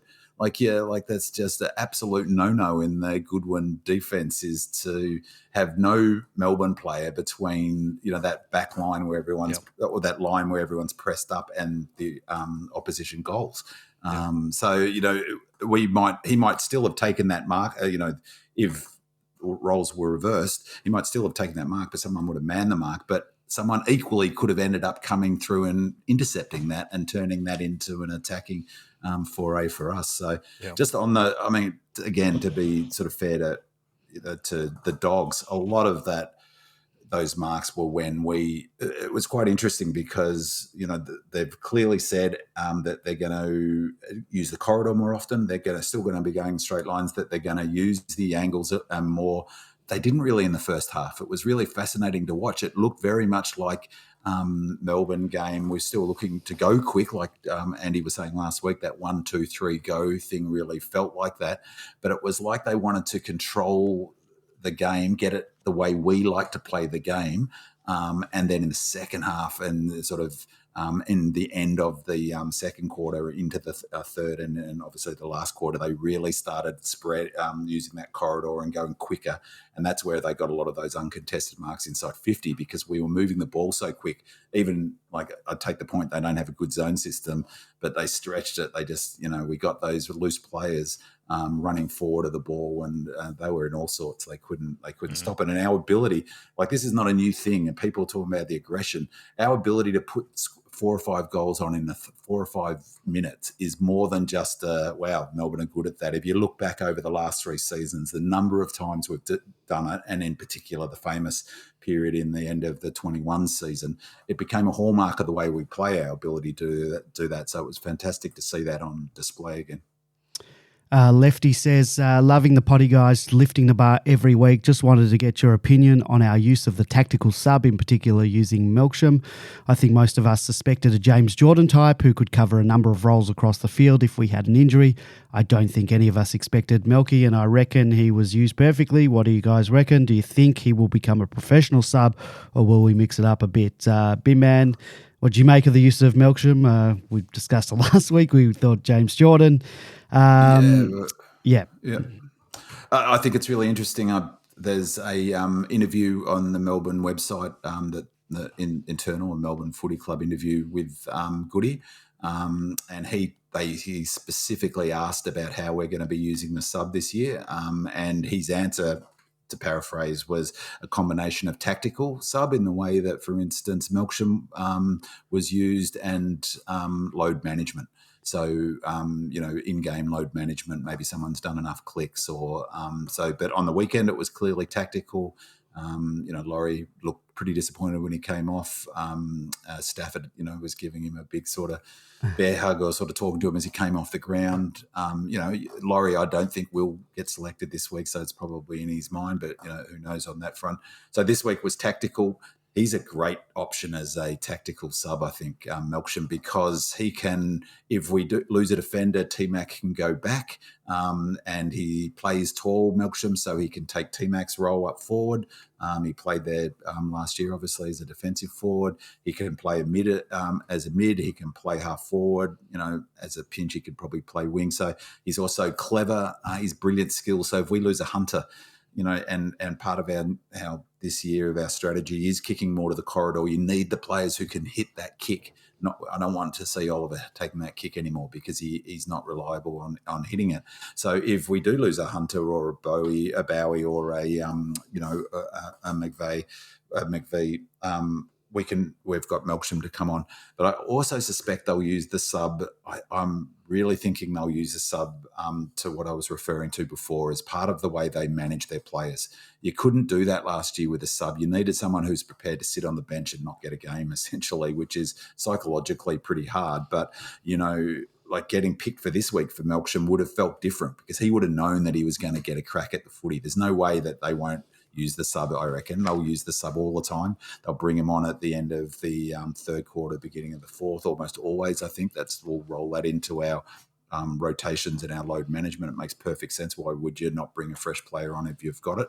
But I suspect they'll use it to help with that issue that I flagged before about, how do you give time to players like JVR? How do you give meaningful minutes to a Laurie? You've got to get them playing senior footy. You've got to get them connected. Otherwise, you run the risk of having the ones and the twos. And anyone who's played in any sort of sporting club when there's that sort of grading system, how easy it can come, that sort of tension between the different grades if people feel like they're never getting a show. So I suspect they'll use the sub a little bit like that as well. But, so far so good. 2 kicks, so it's not, but that was a super, super good kick, wasn't it? And super clever. Oh My D's says, loved Nibbler and Spargo's game on the weekend. These two were pivotal in their own ways during our premiership season, but had far less impact in 2022. While Brown and Pickett deserve huge plaudits for their efforts, when our small pressure forwards are firing like they were against the Doggies, this is a huge barometer of whether we get the W. Big man, I know you're a Nibbler and a Spargo fan. I thought both were great on the weekend. How did you see their games? I'll talk a little bit when we talk about the stats, but again, it's similar to the conversation with Harms, is really, really, really critical to the way we play football. And I, to be honest, get a little bit frustrated with, I guess, the critique or, at the footy, I was in a Melbourne area and a fella next to me is bagging Nibbler out for his kicking. It's like his disposal efficiency is better than half the team if you look at the list. And I just think it speaks to a not really getting what his role is. It's incredible the numbers that he puts up and in terms of the distance. He's so important. If you just watch him for 10 minutes at the G, if you can. The amount of running he does is phenomenal. But it's like I say it and it sounds as if, well, so what? What does that do? It is just absolutely critical to our game plan. Spargs is similar. There's a podcast, I put this on Demonland. There was a podcast Tommy Mack did. I'd really urge anyone who's interested in, Tommy Mack, it's a good thing, but specifically he talks about the issue about how much aerobic running is required in modern day footy, something I've been banging on about a lot. For me, I think I'm increasingly of the mind, as I said last week, it's just about it's behind injury, I think and talent. It's the biggest determinant of success in this year, in 21, 22, 23. It gives us a big advantage. Nibbler's a big part of that. But Tommy Mack specifically says about what he calls the half-forward defensive role, is that by far, this is his words, by far the most difficult role on the ground. By far, he emphasised that twice, that is the most difficult. Said that the amount of running that Spargo and Nibbler did is insane.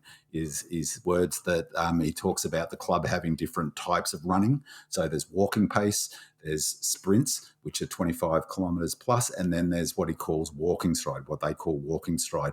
And he said that Nibbler and Spargo spend an extraordinary amount of time in the match in that striding phase. So running at 10 kilometres, an hour running up and down the ground. So I thought Spargo's inside 50s were really clever, and there was a slight change that I saw in the pre-season game. You remember when Spargo went for that one was a bit controversial whether it was a point or not, where he had Max on in the pocket and he elected instead to go long for goal and run it and to Chandler.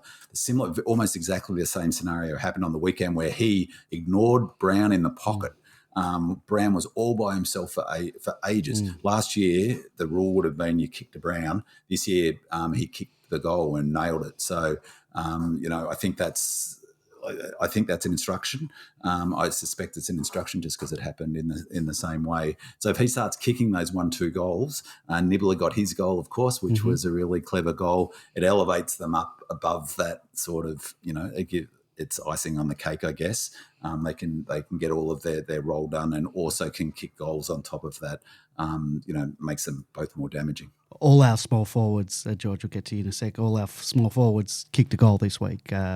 Chandler, Nibbler, Spargo, and Kozzy.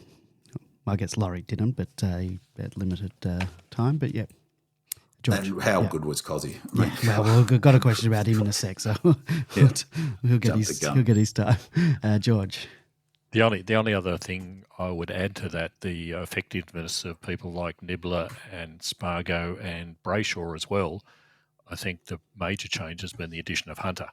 All of a sudden, those guys don't have to cover that wing spot that we had last year that was so deficient that we were trying to plug holes effectively on the non-Langdon wing. With Hunter there, these guys can be released to do what they do, and I think we saw the effects of it in this game. Far more useful with the ball rather than running themselves into the ground or chasing up and down, trying to cover an area from half back to half forward all the time. Hunter was always there, so I think we'll see these players be far more effective. I don't actually agree, George, because the numbers, been looking at the numbers, smack on what they were running last year. In fact, I think you're right, Hunter is an incredible athlete, but what Nibbler and Spargo allows Hunter is we want Hunter kicking the ball inside 50. We don't want him getting balls down back. He'll get his share of them. He only ended up 12 possessions. Yeah, Partly that was because they didn't know where to go. They were trying to keep the ball away from Hunter. But Nibbler and Spargo's running, in particular Nibbler's running, defensive, means that Hunter doesn't have to do as much of it, which means that he's on the half-forward line kicking inside 50, which is what we want him to be doing. What did you guys make of our we don't have any questions about them or anything. We haven't talked about them. Our wings, I didn't think had huge impact on the game this week. We've seen what they both can do in terms of their endurance and ability to get the ball, but they're both 12, Hunter 12, Langdon 14, so they didn't get a huge amount of the footy. Used it well when they had it, but what do you think of their games? Personally, I felt that it's a bit like we were talking about last week, is the brilliant thing about Hunter's such a great he's such a great player to have in because he fixes a problem. Yep. One, he's kicking. Two, that wing position, like it's a total natural. He's an athlete, so he can cover the sort of ground that he needs to. I felt like partly Beveridge was a bit at a loss tactically what to do. It was almost as if he seemed to try to keep the ball away from Hunter's wing. And Langdon, I thought, I'm surprised that Langdon didn't get more possessions. I thought it was a bit more impactful, but my feeling is it sort of messed with him a little bit tactically. I don't know about you, Josh. Difficult to sort of form an opinion on one game, and particularly with the opposition. I think we were playing more through the centre of the ground, which seems to be the nature of the game these days. Yeah. Or for this season at least. So if there are gaps left by teams, I think we'd exploit them far more than what we saw in this game. So it'll be interesting to see. I I suspect that we'll see the true value of him when we're playing less capable sides, I suppose, and who leave the wings a little bit more open and exposed.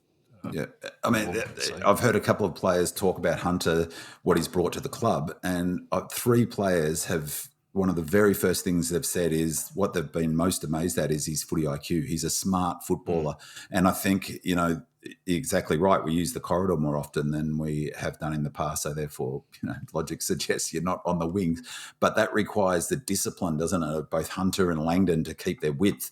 Otherwise, you don't have it. You've got a crowded corridor. You need to keep your width, which both players did. So both players, like Hunter, is confident enough in his game not to get dragged to the footy.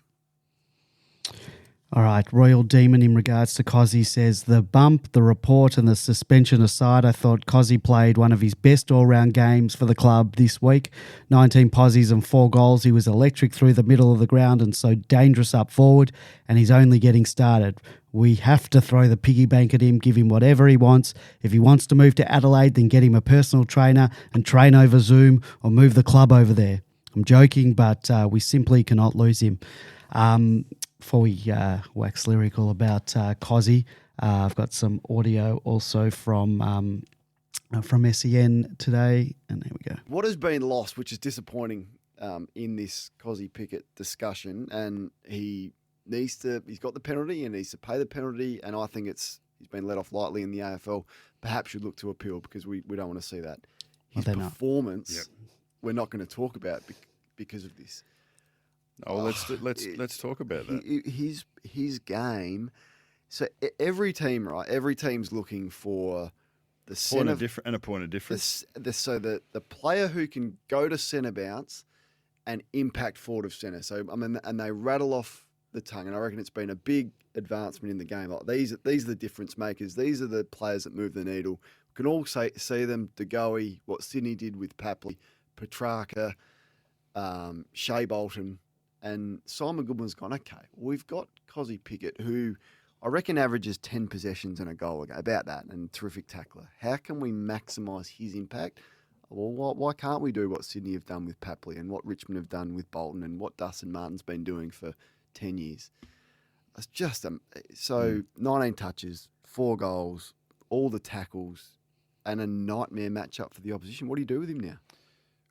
Well, you can't stop. Sits and waits for a little while. You can't stop. No, you can't. But his quick feet around a contest is exceptional. Way back when Cyril Rioli was doing it a little bit for Hawthorn, going into centre bounces at times, and it just you just wonder, okay, well, you're so valuable in front of the ball for us, but we're going to try and use those assets elsewhere. I mean, and he hasn't been in the caper that long. Like he's still a really young footballer in terms of his career. So to see him put together a game like that was really encouraging. He had 8 tackles as well. He contributed in the physical aspects of the game. So why don't Brisbane do that with Charlie? Encouraging. That's it was encouraging. He's not talking about. He's talking about a star. What a performance! It's so electric. Just amazing. And don't the fans love him? When he came to the bench after he did something brilliant, he came to the interchange bench, the fans went bananas in the stand around me. We got George. We're going to miss him. we certainly will. What amazes me, I mean, just about everything he does is, highlight reels after highlight reels. But what amazes me him about as a footballer is his ability to turn absolutely nothing into something. And Buckley was mentioning it. Those are the players that turn games, like we were talking about Petrarca before. They swing the needle for you, and Kozzy certainly that. And now to use him in the middle, like once again, like they were talking about, Cyril used to do that occasionally in the past, but I reckon he's better than Cyril. Yeah. As a mid, he is, I reckon. As a mid, but it's that capability of and his vision to be able to see things that others don't see at all. His passing is just magnetic. Yeah. That pass to Melcham, for example, it wasn't just because Melcham was out the back. He put it in exactly the right spot. Exactly. Yeah, But we'll also, miss- George, the confidence of like his vision combined with his technical ability, like he's a brilliant technical kick, but also his confidence to take them on. Like he doesn't hesitate; he just goes for it, and he takes his chances.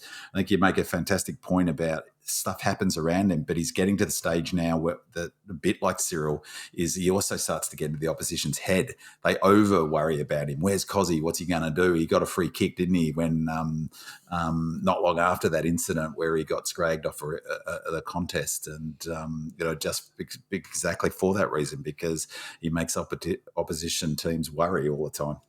The other thing that he's got that so many others don't have is his agility. That he's untackleable. People just don't tackle him.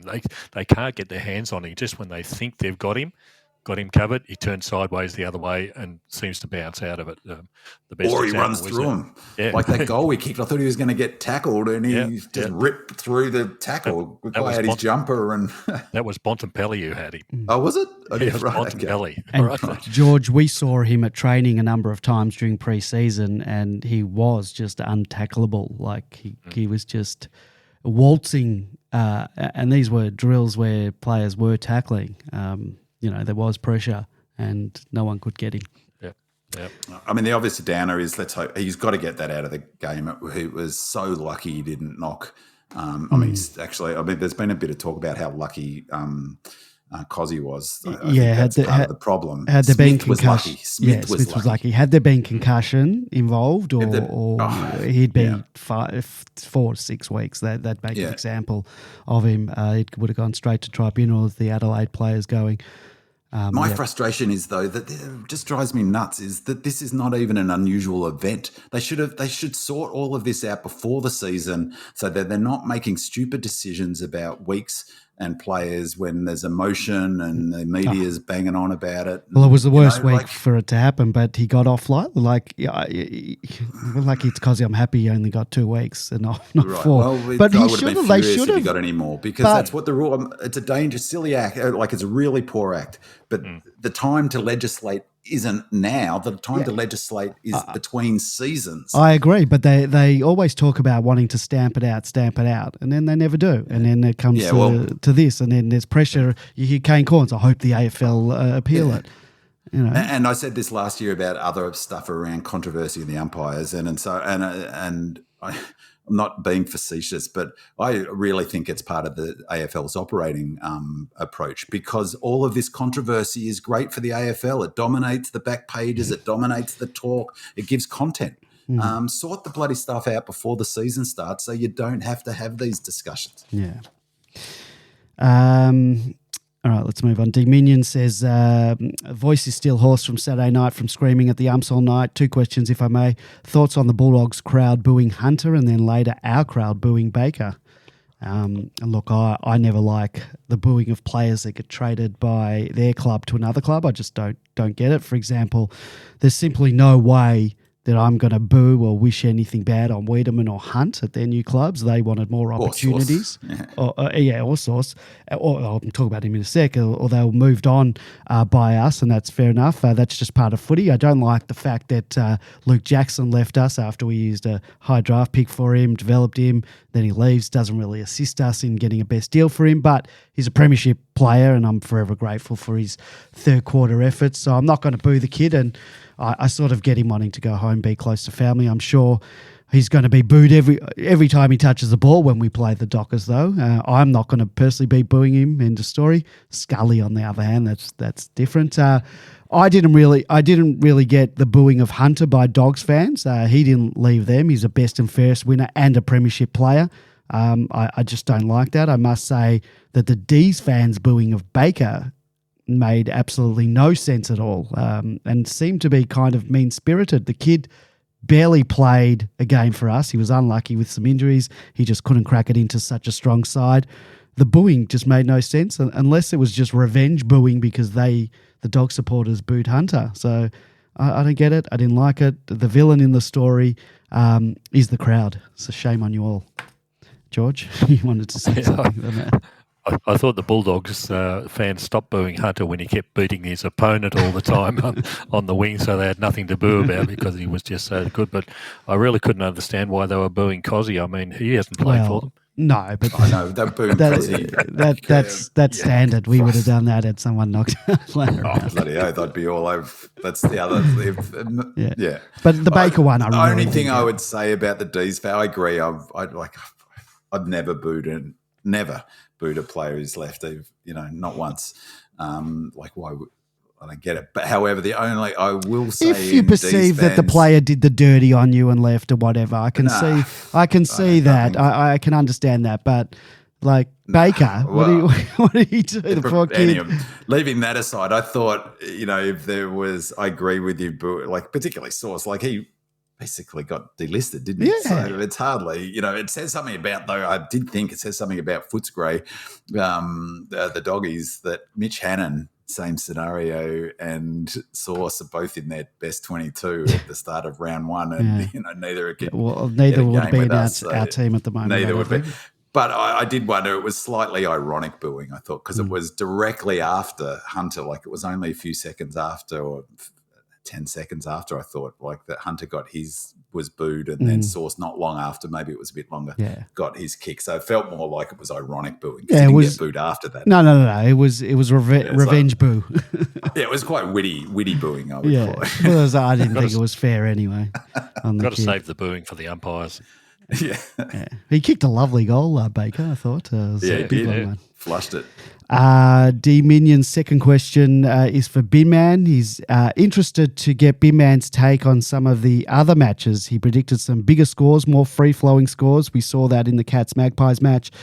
Those are our two main competition this season, so interested to hear your thoughts. Also on Port, and no doubt we'll get to hear your thoughts on the Brizzy match preview. B-Man, you did predict more free-flowing games and some bigger score lines as a result. What were some of your observations from the other games, particularly our main competition? Yeah, well, it was as expected. There's a bet in footy, the total match point line. And on my theory that it would be faster, my mate and I, who I bet with, we backed every game over TMP. The first game wouldn't have done you any good, would it? That was interesting. So there were two. I watched all of the games, and or at least the highlights of. I watched most of them, but the highlights, at least all of them. And there were two games that went against type. So really, this fast ball movement is really what you were saying last week. Is that idea at training that you saw them go 1, 2, 3. The ball's got to move on. That's basically the rule across the AFL for most teams. Interestingly, the two teams that were a little bit different were Carlton, who wanted to do a stop-start kick to a contest, a bit like we were. They've modelled their game on our game, sort of the first half of last year. Did they not get the memo that doesn't work anymore? Well, they still go they were trying to control the tempo and slow it down. But that game, even though it was super low scoring, was really, really quick. In that first half, and both teams ran out of puff because of it. It's still bouncing up and down the ground. So just because they're not scoring doesn't mean the ball's not in motion. So most of the games, short answer is most of the games, yes, were very much ball in motion. Essendon were a classic example of it. Essendon Hawthorn game, that ball barely stopped. The big outlier, which probably, and I'm annoyed at myself for putting any money on a game involving Ross Lyon and scoring over TMP. He's going to be defensive. My theory was we would back each of the 9 games on that. We made a profit on it, but not a huge one. But is that I was amazed how slow Freo were. Freo were bloody moving the ball slowly, and they couldn't. I know they like to switch wide. They're the last team to use the real width of the ground, I think. But Marvel's so narrow that maybe that was part of it. But they were so stodgy. They were stodgy like in Long Muir's first season as coach. It looked like Ross Lyon had infected, or St Kilda were more proactive. So short answer is that seems to be the theme: move the ball quickly, cross to the corridor. But let's start seeing when teams. The big issue with that is it's all very well, it looks great, but it's super, super taxing. If you're not fit enough, you get found out. And Richmond got found out. They ran out of gas. Carlton got found out, ran out of gas. Geelong completely ran out of gas in that third quarter. They didn't score a goal in that last quarter at all, got basically dominated in the last 30 minutes. Yes, they had 2 or 3 players. Stewart was on the bench and they had others, and Hawkins is a bit underdone, but that's exactly the scenario for us last year, bringing in underdone players. You lose a key player during the match. You know, it's got a real echo of last year, and they just did not look fit enough. And they're going to struggle to, like we've talked about a lot, you can't catch fitness up. Yeah. If they would have played, say, a North or West Coast in the first round, there's no way Tom Hawkins plays.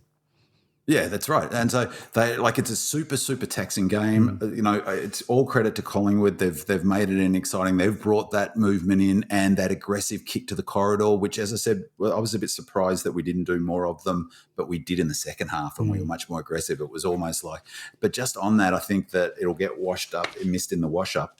But Goody would have been thrilled that we kept them to 65 points. That's the key. And that's why I'm still sus on Collingwood. Collingwood's going to be everyone's, premiership favourite, blah, blah, blah. But that model is really difficult to sustain. We're going to be trying, but we've got a better defence. Their problem is, even against a side that I don't think was putting much pressure on in Geelong, they gave up too many easy goals. If they give up easy goals against us, they won't score enough themselves to beat us. So, let's see how that plays out. But that's super taxing footy to play. So, definitely it was faster movement. The AFL would be happy. But, once players get tired, that kick to the corridor becomes higher and higher risk. And if suddenly, you turn it over once or twice in a low-scoring game, they'll stop doing it. We're into the changes part of the show. D. Old Fart has a question about changes. He says it was an outstanding win versus the Bulldogs, and in hindsight, made even sweeter by the absence of 4 of our best players. In Goody's post-match presser, he said that all 4 are likely to be available for our encounter with the Lions, assuming they all prove their fitness, who comes in and who goes out and why. Match fitness will obviously be an important determining factor, and in my opinion, it would be foolhardy to bring in more than 1 or 2 underdone players for the Brisbane game. Dutch Demon adds, I'm mostly curious about how Salem fits back into the side. Who would you take out to accommodate him? Now, I went to training last Friday for the captain's run. Only the 23 named players took part, and it was a very light session. And I'll preface all of my observations by saying that I have no medical background or training, so take anything I say with a grain of salt. I don't know the severity of any of the injuries nor the time frame of each individual. It's just generally these are just my observations. When I arrived, Jack Viney was the only person on the track, and he looked to be wrapping up a session with one of the trainers who was putting him through some agility exercises. He looked to me moving really well. He didn't have any strapping on the knee. Unless they're going to be ultra conservative, I reckon he plays this week. If not this week, definitely next week. He moved really well. Stephen May had a noticeable limp, not an exaggerated limp. That is, you could tell something was up, particularly because I knew what to look for. But having said that, it wasn't strapped. He was doing some kick-to-kick exercises off one step with high-performance manager Selwyn Griffith. They started about 10 metres apart, then 20, then 30, until he was kicking it to Selwyn off one step from the square. He wasn't doing any running. I don't know the diagnosis, and we haven't really been given much of what, some people even had thought that it was a hamstring because AFL.com had listed in their article hamstring and then calf later. So I can't see him playing this week. Again, it depends on the severity and how conservative our approach is going to be, particularly because it's early on in the year. And at his age profile, you don't want to rush him back only to blow out a calf. The twos came out to do a session. I didn't stick around for the session, but Salem was in full training gear and started the session. He had the wrist strapping on, so I'm assuming he was back to full training, just based on them saying he's ready to resume playing. I do wonder if they might play McCasey for a week just to get some match conditioning into him, as he's been out a bit longer than all the others with the thyroid issue. He missed a chunk of the tail end of pre-season. Luckily, he did manage to get in a good pre-season fitness base. his replacement in the ones are doing a bang-up job, so there's no rush for Salem. I'm happy to sort of give him a bit of time in the twos. Fritsch, on the other hand, he didn't train with the twos when I was there. He was having shots at goal. He was nailing most of them. I'm hoping they're just being cautious and keeping the load off his foot for another week, and that was from my observation from Friday.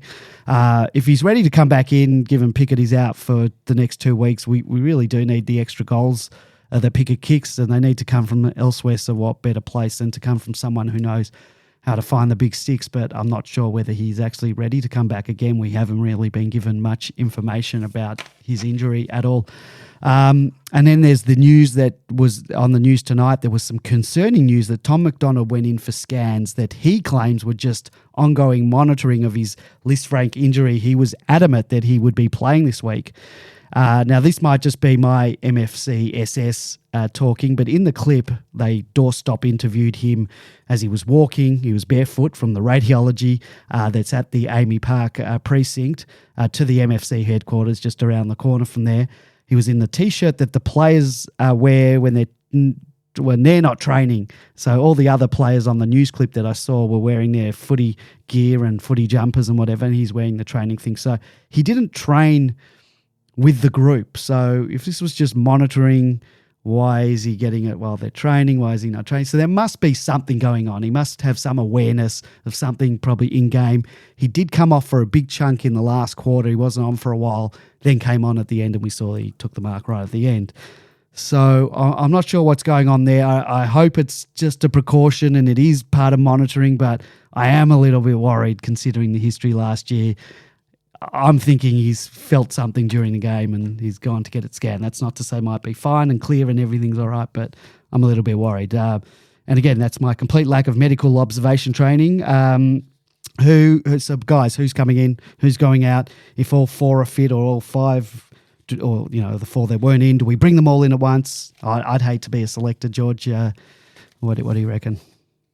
I started the program about George's predictions, so don't want anybody to take any notice because I've got no idea about this, even more so.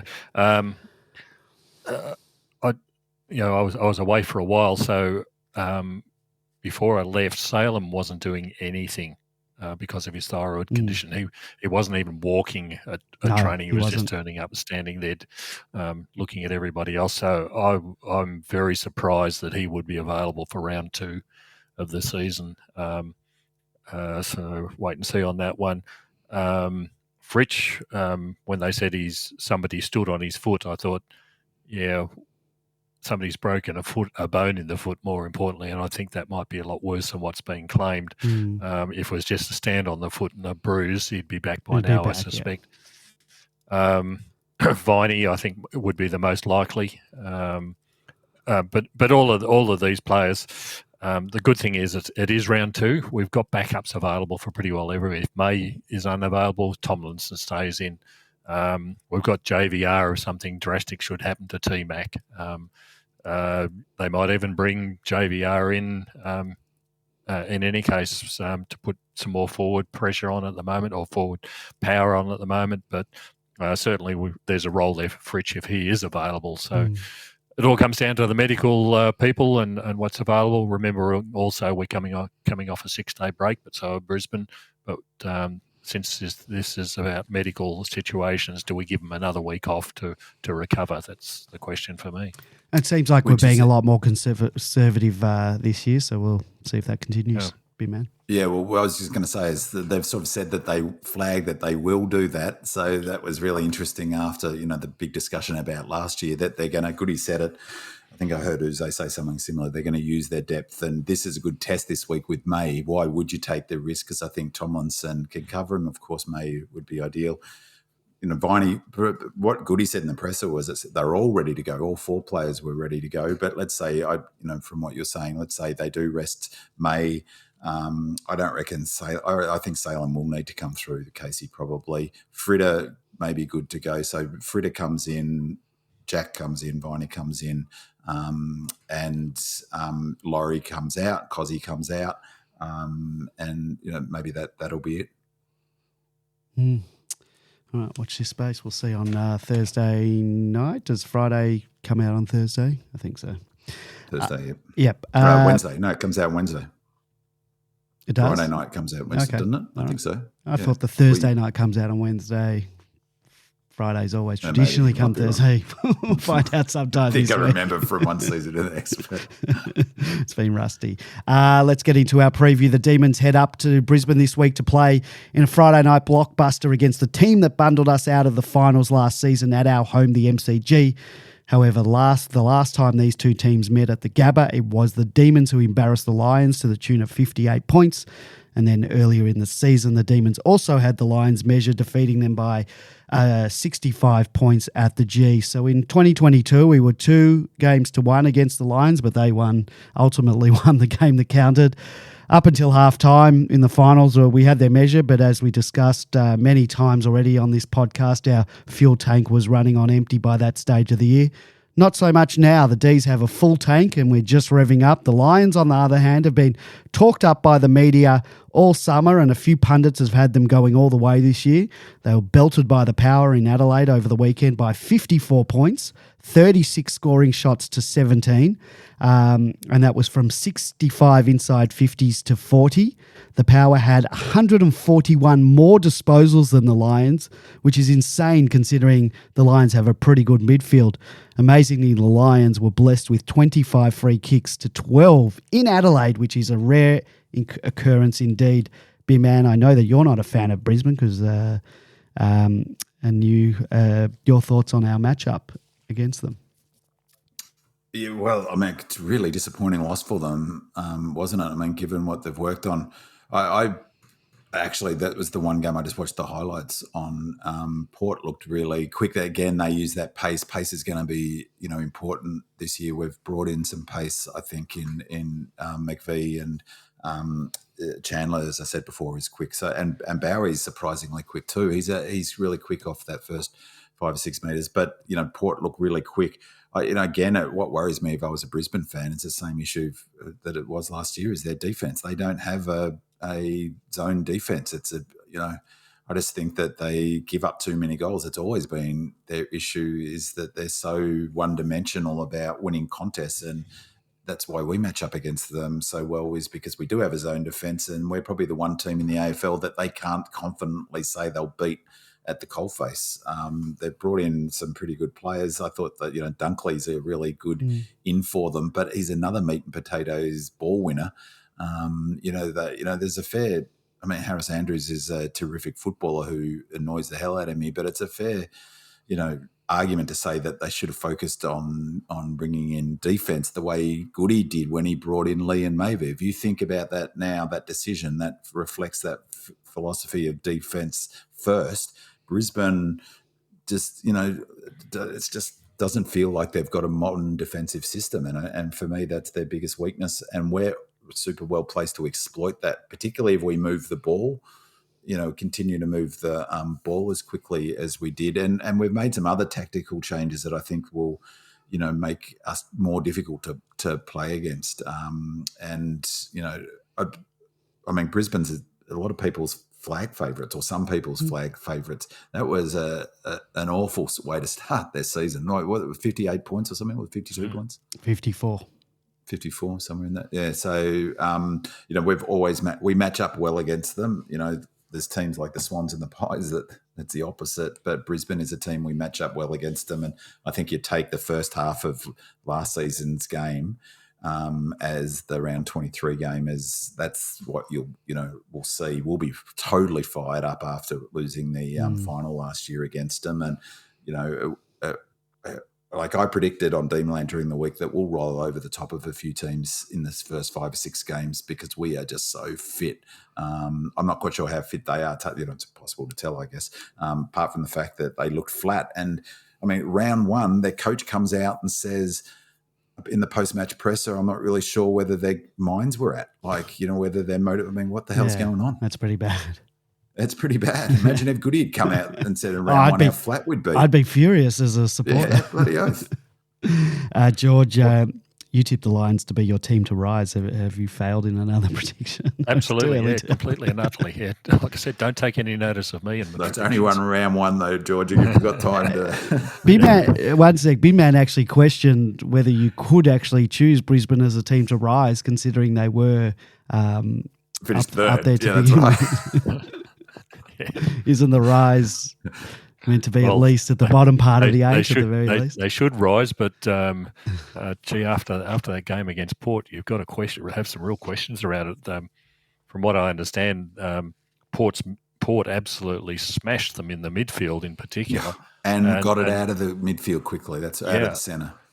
Brisbane recruited Dunkley to bolster their midfield, but Port's midfield was Wines, Rosie, and Jason Horne-Francis. Who played a game like you wouldn't believe. He was incredible. Yeah, but even so, the kid's, 19? And Rosie, I wouldn't have thought is a first choice mid in any case. But that pace-wise, they couldn't go with them pace-wise. Yeah, but that just exposed them so much. It was just incredible. Dunkley's not quick, is he? He's not particularly... No, Dunkley's not. He is a meat and veggies, but he's strong and reliable. And like I said, he was brought into the side to bolster their midfield, and that failed absolutely miserably. So, and the Ashcroft is Ashcroft, isn't it? Ashcroft, I mean, he looks a gun, but he's first year player, and But and they've got flaky. They've got Danaher's flaky as a forward. And Hipwood's flaky. Yeah, exactly. And you're right about their defence. It's Harris Andrews or Gardner. Gardner, isn't it? Yeah, he's another Gardner. And then it drops off completely. They depend on Rich continuing his control of the ball. And if we stop Rich doing what he wants to do, they really fall apart in a big way, unfortunately. So they should be doing better, but what do you do after that game? Which I find it amazing that they haven't ordered them almost. Like the board hasn't said, put a bloody zone defence in. I mean, like what team is going to win it out of the last, since Richmond in 2017, no team's won a grand final without a proper zone defence. And so why haven't they sorted it? The same question about the Bulldogs. They're trying to sort it, but or at least Jones coming in is a signal that they're trying to sort it, but doesn't look like the Lions have even sort of done any work on that. No. I'm assuming they'll probably bring in a second ruckman, you'd think. They're not just going to go with McInerney. They'll probably have to bring in Fort to combat. It's a great point that George made before, is that like each week now the opposition have to think, how do we do? We can't have English having 75% against those two because, he did all right, didn't he? But we still went to town on him. So every week the opposition are going to think exactly the question you just said, Andy, is what do we do about those two? How do we manage it? Do we bring in a second ruck? And if they bring a second ruck in, the problem is you really need a resting forward to come up. But they can't have Danaher being the second ruck. No. Well, one, he's not fit. Well, maybe he's fitter now. I don't know. But he wasn't fit enough the last year to be a resting ruckman. That'd be interesting. Anything else on that game before we wrap it up? Other than it's great that it's Friday because it's not very far away, and I'm looking forward to it. And hopefully none of that rubbish. There's no rubbish of the hangover from Petty last year and any of that stuff from Zorko's. That there's no spite in the game. No, you'd hope not. The one good thing about Kozzy being suspended is he can't get injured in this game. That's the best free frame I can do. That's positivity if I do it. Let's just hope that they don't allow him to go to Perth or Adelaide where he might take some meetings. Yeah. Well, I think that's enough for tonight. I'm heading to Brisbane on Friday. I was the good luck charm for the team in round 23 last year, so hopefully I can bring home another win on the road. I've got a very good record. Like the team, I do travel well. Thank you to all of our listeners who submitted questions. We love it. It makes our job easier, and it's covering all the topics we'd talk about anyway. It's really becoming the crux of the show. So keep those questions and comments coming in. I post the podcast thread up on demonland.com after a game, so get your questions in and we'll read them and give you a shout out. Thank you to Mandalorian, great name, Supreme Demon. And great avatar, by the way. Very impressive Oh, was avatar. that If you the jump on Demonland, the Mandalorian. Was with it red and hat. blue? He's got Helmet. he's got the Mandalorian helmet. Red and blue. I want to Yeah. get one for the footy. This is the way. Supreme Demon, Adonsky, Pew Pew Pew, Radelaide, Red Jacket, Lazy, Delightful Play, D's in October, Bigfoot, JSHC, Singer, Lefty, Oh My D's, Royal Demon, D Minion, D Off Fart, Dutch Demons. Thank you guys. Really do appreciate it. Thank you to my co-host George and Beer Man. It was great to have you back, George. And thank you to all of our listeners. We'll be back next week to review the match against the Lions. Go Demons. Go Red Leggers. Come on, demons. Come on, demons.